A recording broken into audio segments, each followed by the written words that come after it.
Well, it's all in the labeling and politics. Take a look at Senator Joe Lieberman yesterday talking about some controversial climate change legislation. So you remember there was once the artist previously known as Prince? This is the market-based system for punishing polluters, previously known as cap and trade. Happy holiday. Yeah. Senator Lieberman quoting Prince or something like, or not quoting Prince, I suppose, trying to change some of the labeling. Susan Page joins us from USA Today, a reporter here in Washington, national political reporter. And Susan, let's start with a Northwestern alum. A Northwestern alum. Go Wildcats. Go Wildcats. All right, adding one to your column, David. I'm impressed. Let's start with the president and in his big speech to accept the Nobel Prize. A lot of the commentary afterward was this is essentially a Bush-type speech. It was robust. It laid it out there. Do you feel like he delivered the message that he needed to?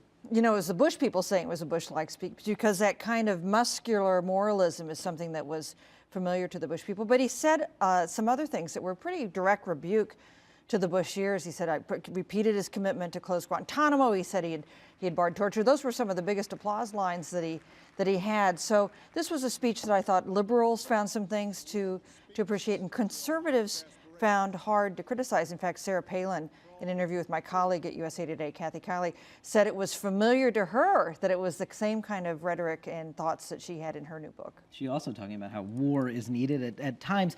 Who was he talking to there? Was he talking to the folks, Americans back home? Because it was clearly not a speech that Oslo committee thought, the Nobel Committee thought they'd be hearing. You know, we know that President Obama is a pretty thoughtful guy, kind of cerebral. Some people say too cerebral for American politics. And I think this was a speech that he thought, after I'm president, 10 years from now, 20, I want people to be able to read and have some sense of my thinking about the world. So I didn't actually think it was a very political speech. The speech at West Point, I thought, really directed at lots of audiences, including Americans uncomfortable about the war in Afghanistan. This was a speech where I thought he was trying to outline why you could accept the Nobel Peace Prize at a time you are a commander-in-chief prosecuting 2 wars. Susan, you heard David Plouffe a moment ago talking about essentially saying that the left will come home, that the left will come back to President Obama. He hopes. He hopes, certainly. But that's his argument. Do you think he's right? Or does the president have a real problem on his left in dealing with the liberal activists, not necessarily those in Congress, but those on the outside who are quite angry about what's going on? You mentioned Afghanistan, healthcare, Wall Street. I think it's dangerous for a president to be as out of sync with his strongest supporters. You know, we saw with President Reagan, you know, he always had that conservative base he could count on. And with Bill Clinton, he had a base of liberals, of African Americans that never deserted him, however bad the times got. So I can understand why on something like healthcare, he's making compromises. He wants to get a deal no matter what. The war in Afghanistan, I think, is his biggest threat. If his plan for going ahead doesn't seem to be working, if we continue to have tens of thousands of American troops there in a war that seems to be becoming a quagmire, that seems to me to be very dangerous for the president in terms of the supporters he needs to count on. You know, Republicans are praising him on Afghanistan now. They won't stick with him if things start to get bad.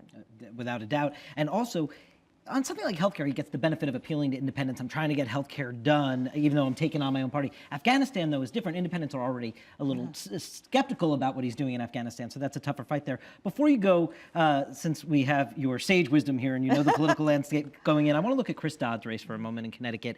Biden's up there today doing a fundraiser for him. This guy is in deep trouble. He's the most endangered Democrat in America right now. What does Dodd do from here? How does he turn that around? Jennifer Duffy had a great line in the Cook Political Report yesterday. She said that he was as endangered as an unindicted incumbent can be.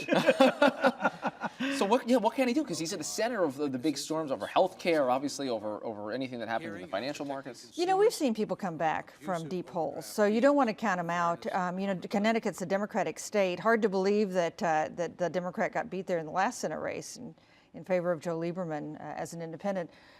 So I don't think you should say there's not possible for him to come back. On the other hand, I thought that, David, you had an interesting idea that the Obama administration could come up with something for him to do that might sound pretty appealing and would make that race an easier one for Democrats to hold. All right. Susan Page from USA Today, thanks for being here on this Friday. Thank you very much. Appreciate it. That does it for this edition of Top Line. Be sure to click us on again on Monday. And don't forget, this week, this Sunday, we've got Larry Summers, Eric Cantor.